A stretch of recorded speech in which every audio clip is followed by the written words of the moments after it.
Da-da-da-da. Hello, everyone, and good morning. I am your lovely host of Ask Audrey. My name is Audrey. I love complaining in the morning, don't you? All right, maybe I'm not going to be complaining, but I am going to be talking about something that is near and dear to my heart, as well as a lot of people are basically struggling with this whole topic learning and also teaching post pandemic. But here's the thing, I got to pause for a moment. We're not even past it. Everyone thinks it's completely done. We're gone. We're outside, Audrey. What do you mean we're not done? We're not done. There's still a lot of people that are getting COVID more and more each day. Maybe not as much as it did when it first hit, but there are still cases of COVID out there. There are still cases of any other version of it out there. But no matter how that medical wise is changing, what's going on with our students and as well as our teachers, I feel like I have to adjust it. I have to address it. I have to put it out there because that's what I'm going to do. So if you think back in the time, post pandemic, remember that? About like 3 years ago, everyone just felt free and didn't worry about anything, didn't wash their hands, all that crazy stuff.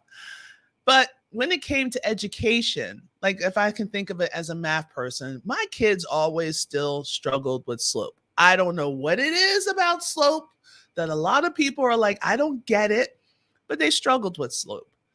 They also struggled with fractions. They also struggled with decimals, doing scientific notation, sig figs. They also struggled with word problems. Why do we think that when the pandemic is over, all that was going to go away? Also, before the pandemic, parents were very cautious about having their kids online. So it's almost like if you wanted to watch anything online, hey, if you wanted to do anything online, you had to get clearance from your parent. Like, what are you doing? What site is that? Where do you know? But now, a lot of people are like, just go online, Dues Khan Academy, figure it out. Because we're able to do like the basic math. But then all of a sudden, your child is getting swept into algebra, swept into geometry, into higher learning. And your kid that used to have straight A's, all of a sudden they're failing. All of a sudden they're saying to themselves, I'm stupid. I can't do anything. But then everyone focuses a lot on the students. What about those teachers?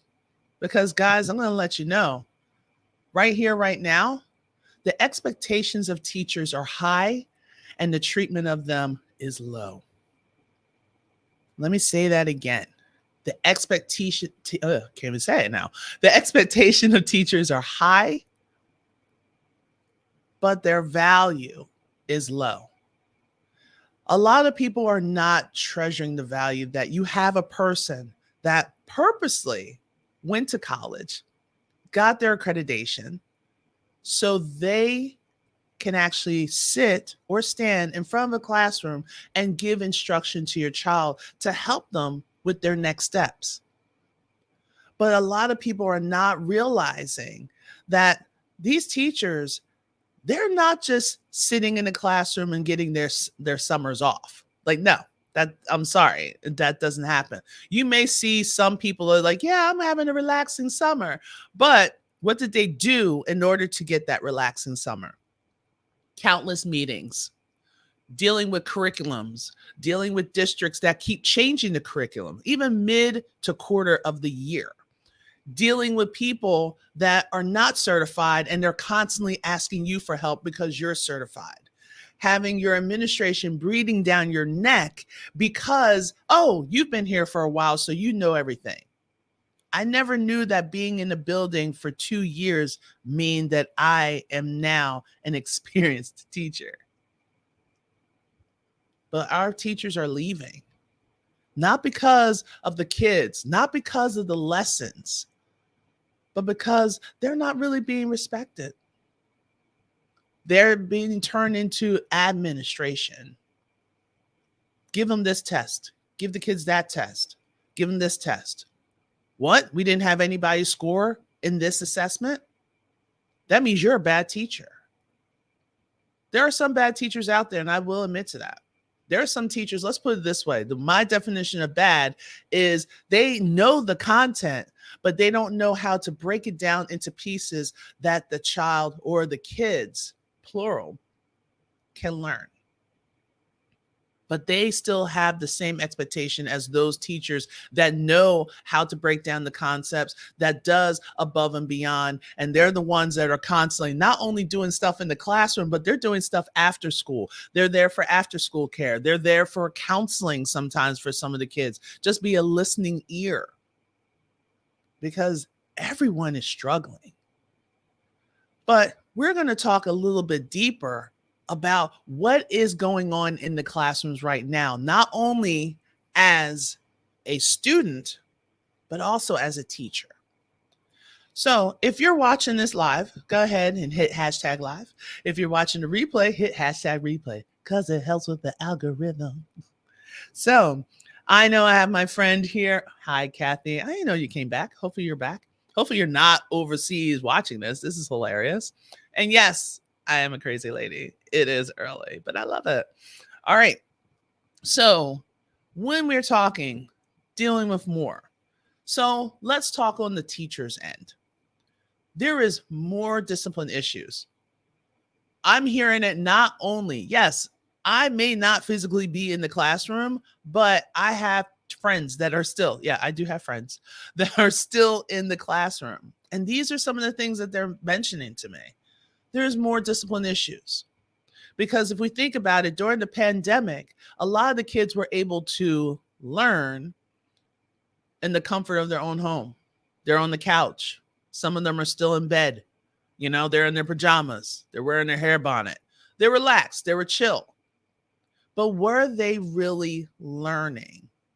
So now you take them out of that comfort zone and you throw them into a classroom where it's rigid desks, have to have your back straight, or you see them slouching, But now it's like, what are you doing? Why are you slouching? Why are you doing this? Why are you turning here? What's going on? So with that being said, there's also those basic efforts. Years ago, kids, some of them kind of soared. They wanted to do well, especially the younger ages. They wanted to do well. They wanted to impress. They wanted to impress their friends. They wanted to impress their teachers. They wanted to get awards. But now that effort is not there. Because I think what opened up that Pandora's box personally is when that very first year, like close to the end, that 2020, when end of the school year in June, teachers were instructed if a child even showed up to one session online, they were passed on through. A lot of kids were like, well, then what was the point of me doing all the assignments? This person did nothing and they get to pass? And I stayed and I did all my assignments and I tried to work really hard. That killed them. I'm telling you, that was the source, because even with me as a teacher, I'm like, that's not fair. So then all those kids that once they got word of that, all of a sudden I got like 100% attendance. I didn't have to call anybody. I didn't have to threaten anybody. I have high schoolers. So yeah, sometimes you got to do a little threat. You better come to class. But now the ones that came each and every time, and they did a lot of work and did a lot of effort and they stayed in tune with me, they're depleted. So now they have that to deal with. So that expectation, even though we're getting basic efforts, we have to basically give our kids like, all right, our kids are supposed to do awesome. The expectation of our students have to stay high, but they're not going to be high because they're sitting here in their brains. It's basically already in their process saying that no matter what I do, it's not going to matter. All that happened in one moment. So when we're looking at it from a teacher's perspective, this is some of the things that's happening. there's teacher burnout. We're constantly being told to churn it out, fight through it, do it for the kids. In exchange, they're giving us, oh, we'll give you a pizza.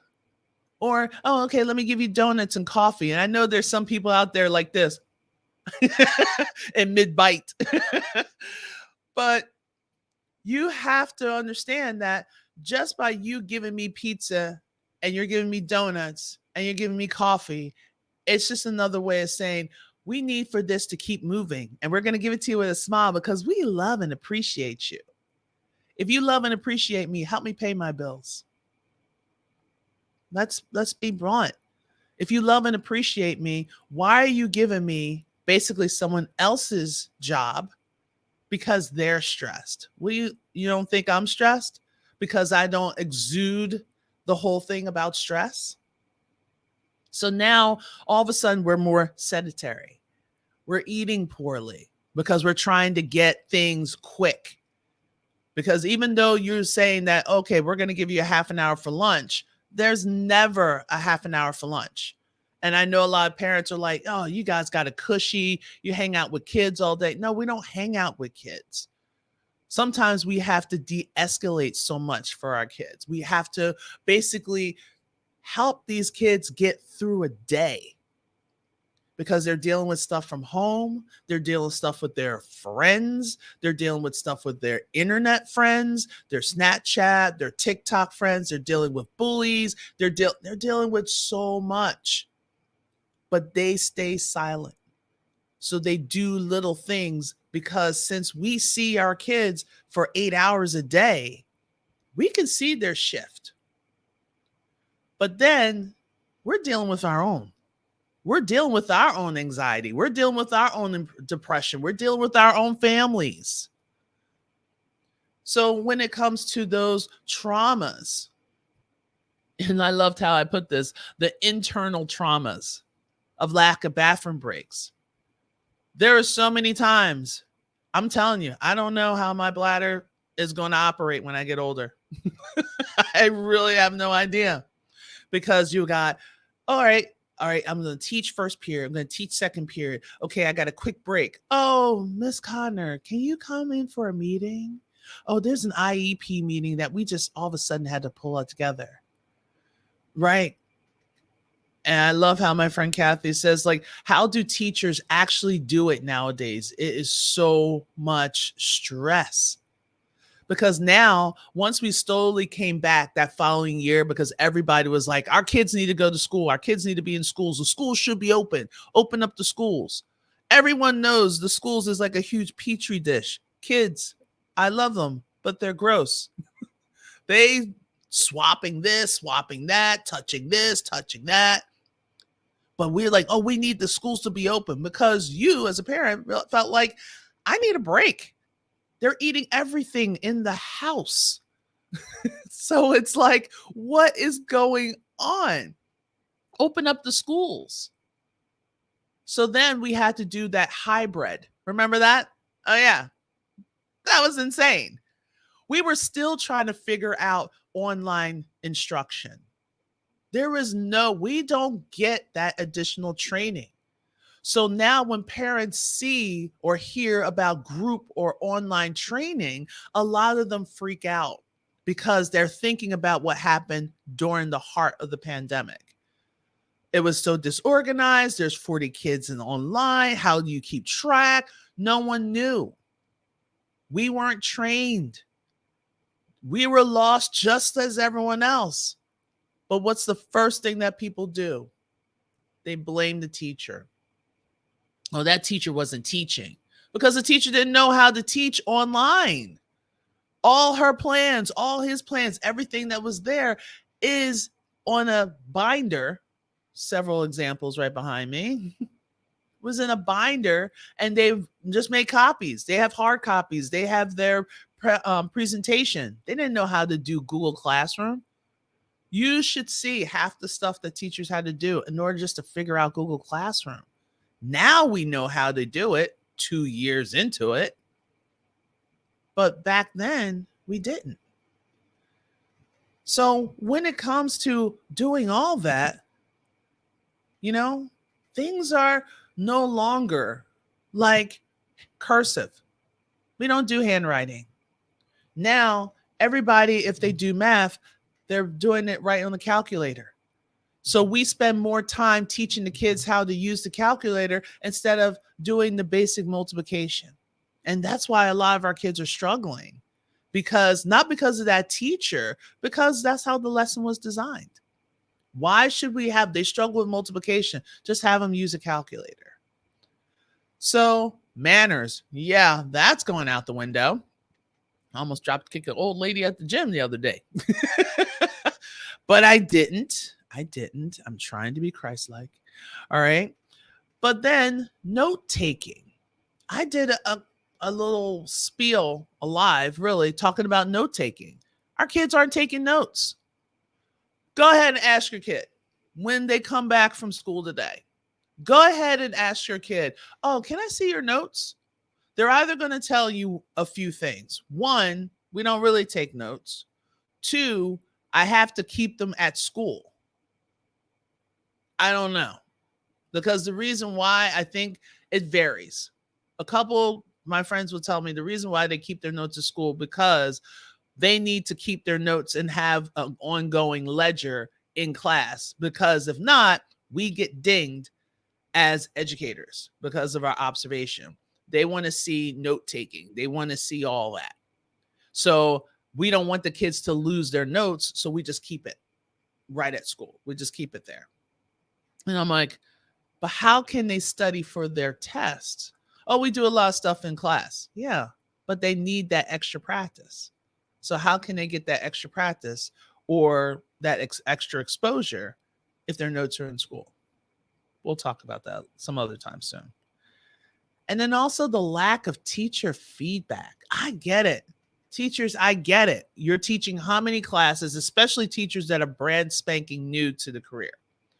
You're teaching so many different things. You're doing this, you're doing that. You're getting all your papers. You want them to do homework, so you have to grade it.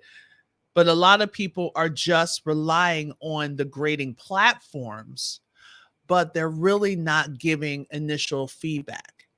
When I was in the classroom, trust me, this is what I did. Every 2 weeks, I sat down with the kids. I gave them, hey, this is what the class average is. This is where you are. These are the things I'm noticing that you're missing. What's going on? What can we do to adjust? So, and we talk. Some people say, well, I know this, but I just don't want to turn work in, or I know they have weird excuses, but, or reasoning, I should say. But there's a conversation. Everyone's keeps saying, well, they have the platform, so why should I give feedback? Trust me, give them feedback. Give them the papers back so they can figure out how to make corrections. Not every child is going to be like, oh, let me Xerox copy this and keep the test, because we all know you want to reuse the test. That's fine. But you're going to have to make some changes anyway, because you don't have the same kids every year. So you really shouldn't be using the same test. Even SATs and ACTs have various versions of their tests. Why not the same for us? So students are lacking that feedback. Guess what? So are teachers. Teachers are also lacking the feedback. They want to know how they're doing. They want to make adjustments, but no one's talking to them. So if the students are lacking feedback, they're given poor remarks. I've had multiple students come to me and say, my teacher keeps saying this. You should know how to do this. If you're a teacher and you actually caught yourself saying that, retract that statement quickly, because they don't. We were in a pandemic 3 years ago, and there are so many missing concepts. How can you sit here and say that, oh, yeah, you should know this. You should know how to do slope. They struggled with slope before the pandemic. What do you think is going to happen now when they were learning, so on sitting on their chair, gaming half the time and like, yeah. They weren't learning. They weren't processing. They weren't observing. They were just there. They completed an assignment, turned it in just to shut you up. And you know it. So now they're coming into your Algebra 1 classes. Now they're coming into your geometry, your Algebra 2 classes. They're coming into your writing classes. And you're like, what's going on? This kid just can't write. This kid can't add. Yeah. When I said, did the pandemic gap do something? You bet your sweet butt it did. Okay. So we can't demoralize our students. Just telling them that, oh, you're not up to standard. Instead of saying those things to a kid, believe it or not, they're being told this. Instead of saying this to a kid, how about, you know what? I know that you're basically screwing up in fractions and in understanding word problems. So that means every time we have a homework assignment, instead of just copying it out of a book and giving it to the kids, and then they sit there like, this is nothing compared to how I learned it in class, start developing things. And they're like, well, Audrey, that's more work for me. That's the work you should be doing. So if you need to do less of the administrative stuff, some people need to come together and voice that. What is important? We want our kids to have an opportunity to grow. But by demoralizing them, just really says that you don't have any strength or trust in yourself as the educator. That should not be happening at all. So, yeah, I'm kind of getting into this. So, if anything, if you are still with me, go ahead and hit the hashtag live or the hashtag replay, and maybe even put a comment in. What are you thinking? I know some of you guys are about to start classes, or you probably already started class and you're just looking at the replay. But go ahead and tell me what you think, because I want to know. I'm not all knowing, but I'm just giving and sharing my expertise and what I'm seeing, not only from my friends, but also from the students that I'm actually tutoring. So I want to get into the next part. So the next part is going to be some strategies, or maybe even just some things to think about. Okay. One of the things that is like something to kind of help, like especially for parents or administration or someone that's outside of education when they're thinking about educators, just have three things. So one, see teachers as human beings. We're not machines. I loved how this one parent emailed me. She's like, I don't see my child's grade for the homework assignment that she did. Why is it not in the grade book? Because I haven't had your child yet. This is first period. I have your kid fourth period. I haven't gotten the homework yet. Well, I'm going to text her and tell her to give it to you. It doesn't mean I'm going to grade it right here, right now. I got stuff to do. I got all this meetings and this and the. So when it really comes down, remember that we're human beings. We have our own problems. We have our own families. And it just seems like more and more the districts and the education and departments are always seeing us teachers as pawns. Like we're supposed to be the sacrificial lamb.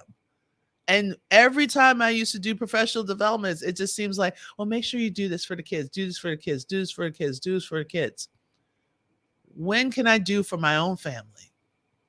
When can I do for everyone else? Like I'm always doing for everyone else. When can I like have, as some people call it, self-care? And then we're thinking that getting our nails done is self-care. That's stressful as I don't know what sometimes. Like, no, I wanted this design. No, I want this length. It's not as relaxing because you got like game shows playing in the background. You got people bringing their kids in. It's not relaxing. So how can I call that self-care? So one, we're human beings. We got our own stuff to deal with. Two, think before you critique. Okay? You don't know our level of anxiety. Some people can thrive off of high anxious levels. Perfect. Congratulations. I think you're a psychopath, but that's all right. But you don't know where that teacher is.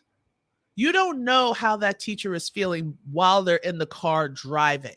You have no idea what that teacher is thinking when they get up in the morning. So when you sit there and you say, you don't care about the kids, that's like a dagger in the back and the front and the side of me. Because the only reason why I'm here each and every day is to educate our students. So please, before you start throwing shots like, oh, he's lazy, this is a lazy teacher, they don't do this, they don't do that, stop comparing me to other people, because you have no idea what I had to do to, one, develop the assignment, two, to develop the lesson, three, to be able to pass it out to the kids, knowing that some have resources and some don't. So before you critique, think for a moment. And the third one kind of goes hand in hand. Give them the support that they need. Please, just give them some support. And it's not so much money. Like if you know your child struggles with reading, sit down and read with the child. Go to some bookstore, be it Walmart or wherever you want to go, pick out a book, age appropriate, and we sit down and we read. And you ask questions like, what do you think is going to happen? And instead, what do? We take our kids, go watch your DVD.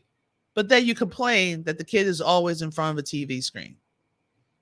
They started out early learning from a DVD. So we don't want pizza. We want respect. We want to be valued. So help us to help you. And it's not just a matter of like, oh, it's Teacher Appreciation Week. I don't want your candy. I don't want your pizza. I don't want your free coffee. I want to be able to pay my bills. I want to feel like I'm being respected. I want to feel valued. And a way that I can do that is for you as a teacher to express, how would you like to feel valued? Because sometimes parents don't know. Admin don't know. So you got to let them know. So that was going in from the teacher's perspective. So now I want to kind of give a little hint with the student's perspective. I'm going to wrap this up in about 30 minutes. All right. So one, recognize that the pandemic gap is a real thing. Okay. It is. Our students lost years. So if you try to assess them now and you're like, oh my gosh, they're like 4 years behind. Yeah, they were behind before the pandemic. So that sounds about right. So now we're going to have to work on that. And instead of criticizing that, why aren't you at this level? Oh, you're really not that smart. How about stopping for a moment and just basically give room for that child to talk? How are you feeling about this? Is the pace going too fast? I know we as teachers, we have no control over that. We have no control over the pace, even though it is called a guide. Okay. It's called a guide. It's supposed to guide me through the process. Now, do I want to spend like 2 weeks on slope? No. I have to progress and add that in. So there's always a review. It's like, it goes like this. It always spirals back. No matter what happens, it always spirals back. So sometimes we just have to give kids room to talk. Just as much as parents want to be heard, the kids want to be heard. It doesn't matter, regardless of what age group. I know sometimes the younger kids kind of drag on. But see, and then the carrot and the what? Like, what's going on? But eventually, they're going to get to the idea. And then if worse things worse, your child is all over the place, guess what I'm going to say? Yeah, get a tutor. Stop torturing yourself. There are people that literally, like myself, I left the classroom 4 years ago. I just couldn't take it anymore. I couldn't take all the craziness. I hated leaving my kids, but I had to go. 4 years ago, I looked into some programs to be an online tutor. Now, I am fully booked, but I'm always making room. Like I have 6 kids today. Yeah, I love that 6 kid. It's going to be a loop there. But if you don't get it and your child's not getting it, maybe hearing it from someone that's not mom, that's not dad. Trust me, especially for the older kids, they don't want to hear mom and dad talking about how come you're not getting this, because you're already at a high stress level. Your child is already at a high stress level. It doesn't make any sense for two stressed people to try to figure out math. It's not good. No bueno. Get yourself a tutor.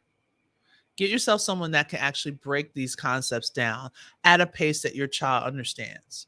Maybe taking a look at what they're currently working on and be able to break it down. That's what you should be looking for. Someone that's going to match your child's personality to a T, a little bit wavering, but also that knows it, especially if you get someone that was a former teacher, because they'll be able to help you with the next step. So it just makes sense. Stop all the drama, stop all the tactics, and just get a tutor. So for our upcoming events, for me especially, so tomorrow I'm going to be here live again at 11 o'clock on Tutu's Talking, and it's going to be me again. Are you sick of me or are you sick of me? But it's going to be me talking about the difference between in person or online tutoring. A lot of people are now starting to asking about in person, and I'm going to show the pros and cons of both sets. So then you can decide what will be best for you. Then later on, if you are a tutor yourself that's watching this and you want like a Facebook group home that's going to give you some resources, give you some challenges, constantly giving you some things to think about for your tutoring business, come and join my Facebook group. Okay, from the classroom to online tutoring, it's free and I give a lot. So if this is something that you really like to do, go ahead and join. So I'm going to close up. I think I've bored you enough, especially this early in the morning. But if anything, just remember, we're not done. Education is a struggle on all ends. So instead of stressing yourself out, get some assistance. Tell people how you feel. Don't keep that stuff bottled up. Teachers, you're holding on to a lot of stress. And guess what? For those people that like to do the comparison game, the people that you're admiring, they're struggling too.